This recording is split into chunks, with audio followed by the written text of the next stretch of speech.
What's up, True Review family? I usually start these videos out in a joking manner or saying something funny to catch y'all's attention, but this is a more serious matter. This week it has been confirmed that Kyron Lacy, the young football star, was innocent, even though the media was portraying him as somebody guilty of vehicle manslaughter. It's unfortunate that he already passed away. I wanted to preach my condolences to him. I hope that his family is getting a fat ass settlement. They don't have to work another day in their lives, because that's tremendously tragic that somebody with such a promising future, who was innocent, took his life under all the pressure and hate that I'm sure he received from how the media was making that whole situation look. And I'm surprised that sports outlets aren't being louder on the case than how loud they were about the accident. It's a damn shame. So just wanted to give my moment of silence before diving into this video.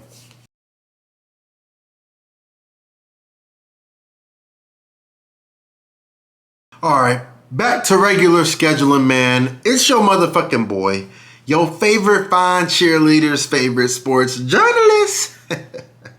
True View Sports News very own. Now, y'all saw that title and thumbnail. No worries. I'm going to give it to you, okay? You know it's coming hot and ready. The Jags jack up the Chiefs, and the Patriots punish the Bills.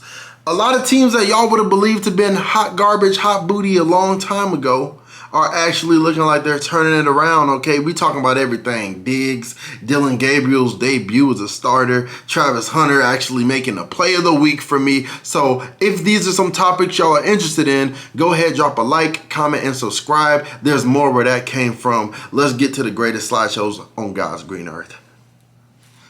Back to business, man. You know, we first gonna talk about the money. I want to make my subscribers the richest subscribers in all of football communities on the YouTube platform. So you already know my week 5 cashes. They on lock. Washington, Detroit, and Dallas, they all applied that guaranteed that I said was going to come their way. Don't know why the odds was looking so crazy for LA to cook on my Commanders, thinking that there was a... Hold on, let me get back into my disguise real quick. Them Super Bowl Commanders, you know we got it this year. I like how we had our young running back coming up, making the plays, 2 touchdowns in that game. So if you need a running back on fantasy, Merritt is a solid option. The Detroit Lions, they handled business. It got a little bit shaky towards the end, but they cooked Browning. You know it was coming. And Dallas versus the Jets. I said Justin Fields is a good fantasy pickup against that tremendously ass of a defense. You know, fuck the Cowboys. Dak still got it done. And I'm going to talk about that later, moving on the next point. So let me go back to my unbiased true review mode. Dylan Gabriel got game. He was 19 for 33, 190 yards, 2 TDs. Let Shadir Sanders have done that game. Niggas will be swinging from the ceiling. He had a great game, had the ball moving. He should have won that game. But nobody was predicting Carson Wentz to wind it back to one of the GOAT years of all time, 2017. He was in MVP form. He even got nicked up a little bit and came back and played. It looked like prime Wentz. I felt like I was in college again. So Vikings look promising. The Browns look promising. I said it in my last video, David Njoku was too big not to be getting utilized. What happened? He came and dropped some TDs. Y'all need to tune into more videos and y'all gonna be catching some shit. I like how the Vikings held off though. Justin Jefferson was cooking. Addison came back to play. So he looked like somebody that was worth holding if you did that in fantasy. And I'm liking what I'm seeing from both those teams moving forward, especially Dylan Gabriel. Next up, I'm asking a question to y'all. Is Baker and Dak real MVP candidates? I know Dak doesn't have the season, the record so far that makes him an MVP conversation. Baker clearly does. And if you don't have Baker in your top 7 at this point, or top 5 quarterbacks in the league right now, you might be casual, man. You might be the clown on IG glazing the wrong quarterbacks. This nigga Baker does everything. Comeback wins galore on the road. I like what I was seeing. Speaking of another road victory, the Broncos exposed the Eagles. Bonito looking crazy. He's looking bonito, okay? Pause. I'm not even sure what that means in Spanish. Hold on, I might have said something crazy. But Nito, he looking nice. All over the field. Broncos got a gritty win in hostile territory. You know them Eagles fans, fucking boneheads. So I can't imagine how hard it is to run an offense and defense in front of that low IQ crowd. But the Broncos got it done. Bo Nix put belt. The moment you make the Eagles have to become a passing offense, they folded that lead. Broncos took it. They looked vulnerable. 0 points in the fourth quarter. Eagles, I know y'all's record is nice, but we got to start asking questions. Is Jalen Hurts a middle school playbook, man? Hand off, hug the center's ass, throw it along the sideline to A.J. Brown, and pray for the best? You're not going to get away with that. Y'all ain't going to keep winning Super Bowls. JD5 is around the corner cooking up. So, Broncos, good job for putting him in their fucking place. Colts, clap up the Raiders. Jonathan Taylor found the end zone 3 times. Looking like he might need to be in the MVP race because he has a very promising week ahead of him against another running defense where I think he can find the end zone on multiple occasions.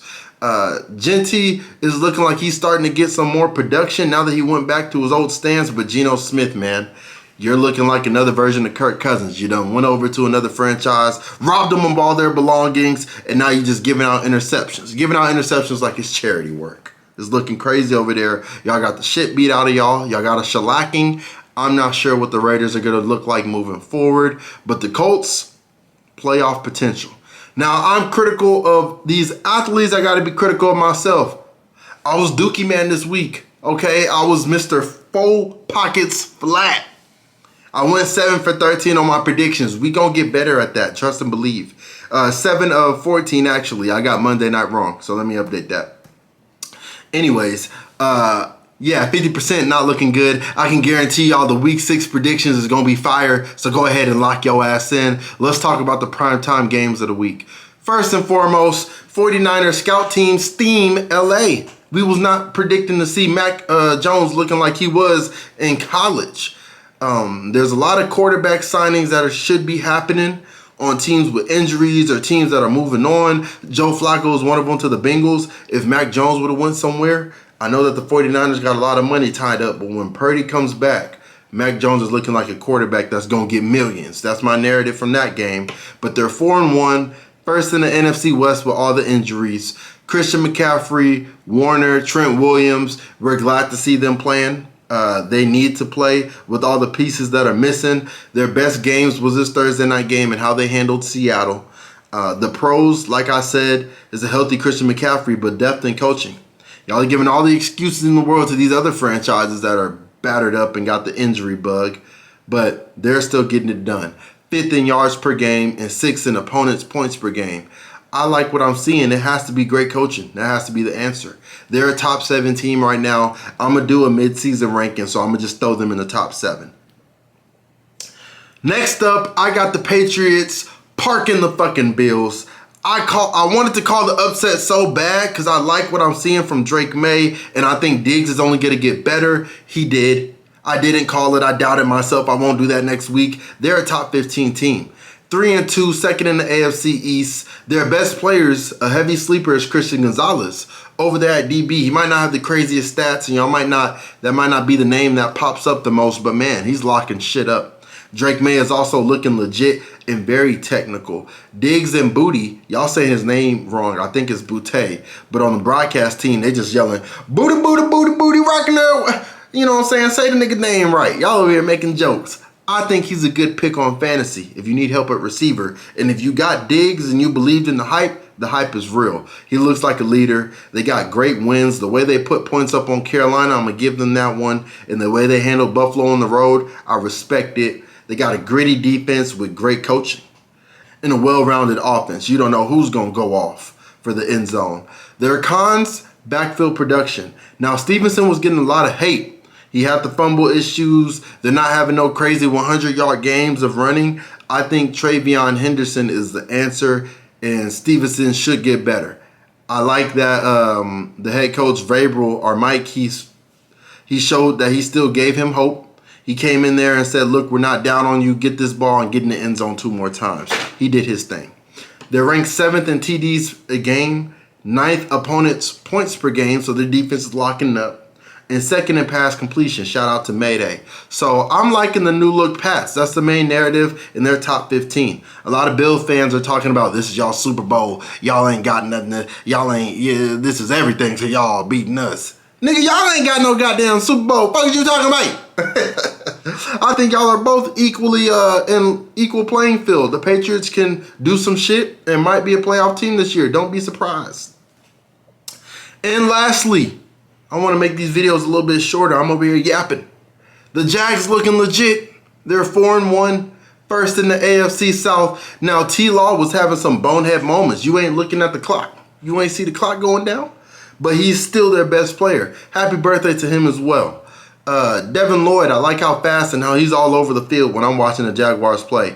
And Brian Thomas Jr., I still got hope in you. You haven't had the production, but I'm thinking it's only going to get better as the season goes. So I'm going to still put you as one of their best players.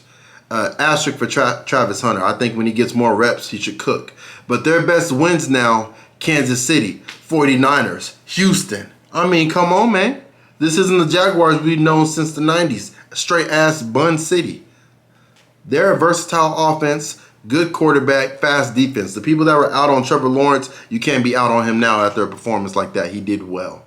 The cons right now, like I said earlier, the Brian Thomas production, but that should change in the dumb penalties. Cohen, I like him as a coach. He looks like a good head coach. Let's clean up some of them penalties, and it should be good. The interception that Trevor Lawrence had, it was a bad missed pass interference call. So other than that, Trevor Lawrence should have been in the end zone, 3 rushing touchdowns. Without Brian Thomas having to have so many yards, he was still moving the ball around, showed a pretty spiral. If I'm a Jaguars fan, I'm going stupid.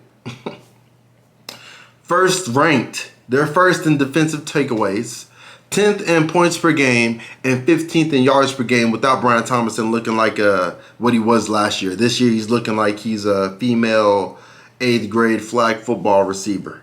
He isn't performing the best, but I do expect that to change. Overall, Jacksonville got juice. We can't judge all the other years. We've seen them be straight cheeks. They're a top 7 team right now after last night.